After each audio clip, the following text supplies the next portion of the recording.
Assalamualaikum warahmatullahi wabarakatuh. Salam bahagia selalu buat sahabat channel Misteri Goib. Mari kita simak dan mulai ceritanya. Hujan deras mengguyur kota ketika Andra menerima pesan aneh lewat email kerjanya yang hampir tak pernah digunakan. Pesan itu tak memiliki subjek, hanya menyertakan satu kalimat di badan email. Temui aku di Desa Waringin, sebelum semuanya terlambat. Yang membuat Andra tercekat adalah nama pengirimnya, Dewi Satya, nama kakaknya yang telah dinyatakan hilang 5 tahun lalu di desa terpencil itu. Tak banyak orang tahu soal Desa Waringin. Desa itu terletak jauh di pedalaman Jawa Barat, terisolasi oleh hutan lebat dan jalan tanah yang jarang dilewati. 5 tahun lalu, Dewi, seorang peneliti budaya, pergi ke sana untuk meneliti naskah kuno dan tak pernah kembali. Polisi sempat mencari, namun menyerah setelah 2 minggu. Desa itu dikabarkan telah ditinggalkan penghuninya sejak lama. Tidak ada sinyal, tidak ada akses internet, dan hanya segelintir orang yang tahu rutenya. Andra menatap layar ponselnya lama. Ia mencoba membalas, tapi tak pernah terkirim.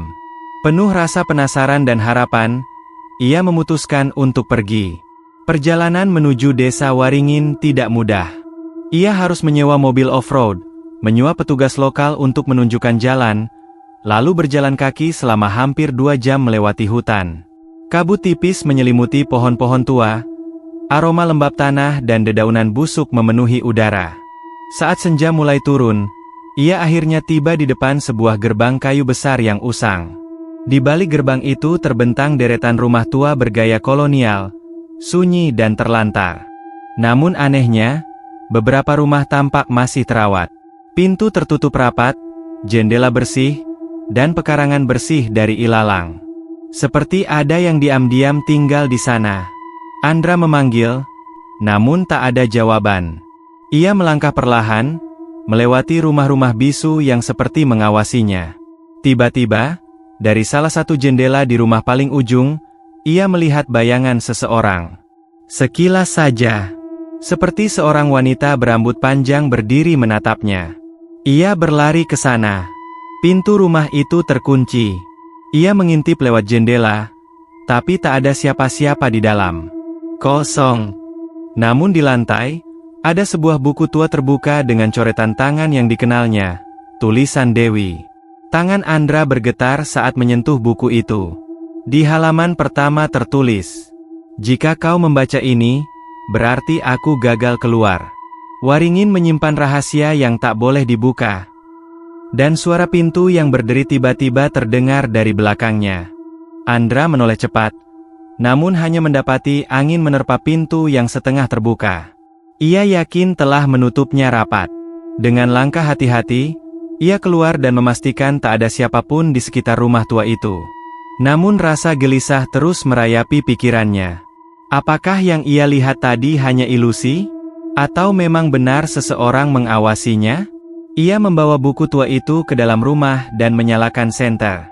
Halaman-halamannya menguning, tinta mulai memudar, tapi tulisan tangan Dewi tetap jelas. Buku itu ternyata adalah buku harian milik kakaknya. Andra membuka lembar demi lembar dengan degup jantung yang semakin cepat. Hari ke-7. Warga desa mulai menghindariku. Mereka berbisik-bisik saat aku lewat. Tapi aku tahu sesuatu disembunyikan di rumah kepala desa lama, Pak Karsa. Rumah besar di ujung selatan, yang selalu tertutup meski tak ada yang tinggal di sana. Aku mendengar suara tangisan dari dalam, dan bayangan di jendela malam-malam. Hari ke-12. Aku mencoba masuk rumah itu diam-diam. Tapi ada sesuatu yang aneh. Ruangan dalamnya tidak seperti dari dunia ini. Ada cermin besar, dan setiap kali aku menatapnya, wajahku berubah. Aku melihat diriku sendiri, menangis, berdarah, tertawa. Andra berhenti membaca. Dadanya sesak. Rumah kepala desa lama. Mungkin itulah rumah yang ia lihat pertama kali saat masuk desa. Yang tampak masih bersih, seolah ada yang menempatinya. Ia memutuskan untuk mencarinya besok pagi, setelah istirahat malam ini. Ia bermalam di rumah tempat ia menemukan buku itu. Di atas ranjang berdebu, Ia mencoba tidur meski angin terus bersiul di luar. Namun malam itu, mimpi aneh menghampirinya. Ia bermimpi berada di dalam cermin. Di balik permukaannya, ia melihat Dewi. Kakaknya tampak pucat, menempelkan tangannya di sisi lain cermin. Mulutnya bergerak, mencoba berbicara. Tapi suara itu tak terdengar, hanya bisikan samar. Jangan percaya pada mereka. Jangan lihat langsung ke dalam cermin. Andra terbangun dengan nafas memburu. Senter di sampingnya padam. Dan saat ia menoleh ke jendela, bayangan perempuan itu kembali muncul. Lebih jelas. Lebih dekat. Bayangan itu tidak bergerak, hanya menatapnya dalam gelap. Kali ini, ia yakin, itu adalah Dewi. Tapi sesuatu pada wajahnya salah. Matanya hitam kelam, dan senyumnya tidak manusiawi. Lalu terdengar suara dari balik pintu. Sudah waktunya kau tahu kebenarannya, Andra. Andra berdiri terpaku. Suara itu, dalam, berat, tapi tak terdengar asing, menggema dari balik pintu kayu yang kini perlahan terbuka sendiri. Tak ada siapa-siapa di luar. Hanya kabut tipis yang merayap di lantai papan rumah, berputar pelan seperti hidup. Andra menggenggam buku harian Dewi erat-erat, seolah itu satu-satunya penghubung ke kenyataan. Langkahnya membawanya ke ujung desa, ke rumah kepala desa lama, rumah Pak Karsa. Bangunan itu besar dan masih berdiri kokoh, kontras dengan rumah-rumah lain yang lapuk dimakan usia. Pintu depan setengah terbuka, seolah mengundangnya masuk. Ia melangkah pelan, jantungnya berdentum keras. Bau kemenyan dan sesuatu yang busuk menyambutnya dari dalam. Di tengah ruang utama, sebuah cermin besar berbingkai ukiran rumit berdiri. Permukaannya buram, nyaris seperti air yang tenang. Cermin inilah yang ditulis Dewi di buku hariannya. Ia mendekat, menahan napas. Bayangannya mulai muncul, namun berbeda. Di cermin, ia tidak sendirian. Ada sosok perempuan berdiri di belakangnya. Wajahnya pucat, matanya gelap, dan tangannya menempel di bahu Andra. Ia menoleh cepat, tak ada siapapun di belakang. Tapi di cermin, sosok itu tetap ada. Tiba-tiba, permukaan cermin bergetar. Dari baliknya muncul suara bisikan ramai, suara tangis dan tawa bersamaan. Andra mundur, panik, tapi kakinya seperti terpaku. Cermin itu kini memancarkan bayangan rumah yang sama, namun dipenuhi darah, dan sosok-sosok hitam tanpa wajah berdiri di sudut-sudut ruangan. Buku di tangannya terbuka sendiri. Lembaran terakhir tertulis. Cermin ini bukan benda biasa. Ia menyimpan jiwa-jiwa yang tertipu oleh desa Waringin. Desa ini tidak pernah benar-benar ada. Ia diciptakan dari kepercayaan dan ketakutan. Jangan biarkan dia mengenal namamu, karena jika kau disebut, kau miliknya. Suara berat itu kembali terdengar, kali ini lebih dekat. Andra. Seketika, Andra merasa tubuhnya membeku. Ia menoleh, dan di ambang pintu berdiri seorang pria tua berwajah pucat. Matanya kosong, namun senyumnya lebar dan menakutkan. Ia mengenakan pakaian kepala desa lama. Akhirnya kau datang. Dewi menunggumu. Sosok itu melangkah masuk, dan bayangan dalam cermin berputar cepat. Dari sana, Dewi muncul, tapi tubuhnya mulai menghitam, seperti terbakar dari dalam. Andra ingin lari, tapi kakinya tak bergerak. Cermin itu mulai menyedot udara. Bau darah dan kematian menguar. Dan suara Dewi terdengar lagi, pelan namun jelas. Kau harus menghancurkan cerminnya, sebelum ia mengambilmu juga. Andra menatap cermin itu, benda yang kini berdenyut seperti jantung hidup, memantulkan bayangan yang bukan miliknya. Dari balik permukaannya, wajah Dewi tampak semakin kabur, seperti tersedot ke pusaran hitam di dalam kaca. Sementara pria tua yang mengaku sebagai kepala desa lama, Pak Karsa, berjalan pelan mendekatinya. Desa ini bukan tempat untuk orang luar, gumamnya dengan suara yang menggema seperti dari dalam sumur.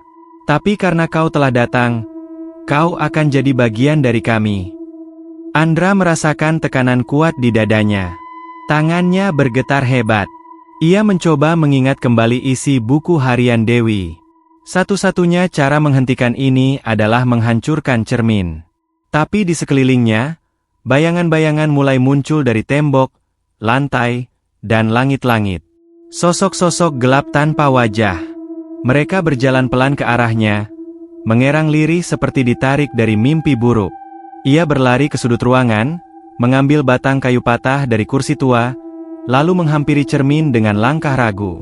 Sosok Dewi di balik permukaan mulai menjerit, bukan karena ketakutan, tapi seolah memperingatkan. Cepat! Hancurkan sebelum dia menyebut namamu lagi. Pak Karsa kini berdiri di belakang Andra. Andra! Bisiknya lembut. Andra! Sekali lagi, kali ini lebih berat. Andra menjerit dan mengayunkan kayu itu sekuat tenaga. Cermin retak. Retakan pertama muncul seperti garis petir, diikuti jeritan panjang yang tidak berasal dari manusia. Bayangan-bayangan di ruangan itu berhenti, lalu mulai menggeliat seperti kesakitan. Ia memukul lagi. Retakan menyebar. Dengan pukulan ketiga, cermin itu pecah berkeping-keping, dan gelombang energi tak terlihat meledak ke segala arah. Andra terlempar ke belakang, menabrak dinding. Semua menjadi gelap. Ia terbangun di tengah hutan. Pagi sudah tiba.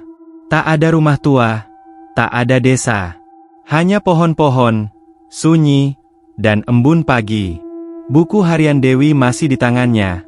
Namun halaman-halamannya kosong, bersih, seolah tak pernah ditulis. Andra berlari kembali ke jalan setapak, mencari sinyal. Setelah hampir 1 jam, ia berhasil menghubungi polisi. Saat tim SAR datang, mereka tak menemukan jejak satupun bangunan di lokasi yang disebut. Tak ada desa, tak ada rumah, tak ada cermin. Namun ketika Andra hendak pulang, seorang polisi muda mendekatinya. Mas, ini mungkin gak penting, tapi, tadi waktu kami masuk hutan, sempat lihat bayangan perempuan berdiri di belakang pohon. Pas kami panggil, dia hilang. Andra menahan napas. Dia sempat bilang sesuatu sebelum menghilang. Cuma 1 kalimat. Jangan biarkan dia tahu namamu. Andra menunduk, menggenggam buku kosong di tangannya. Dan di permukaannya, kini terukir 1 kata. Andra.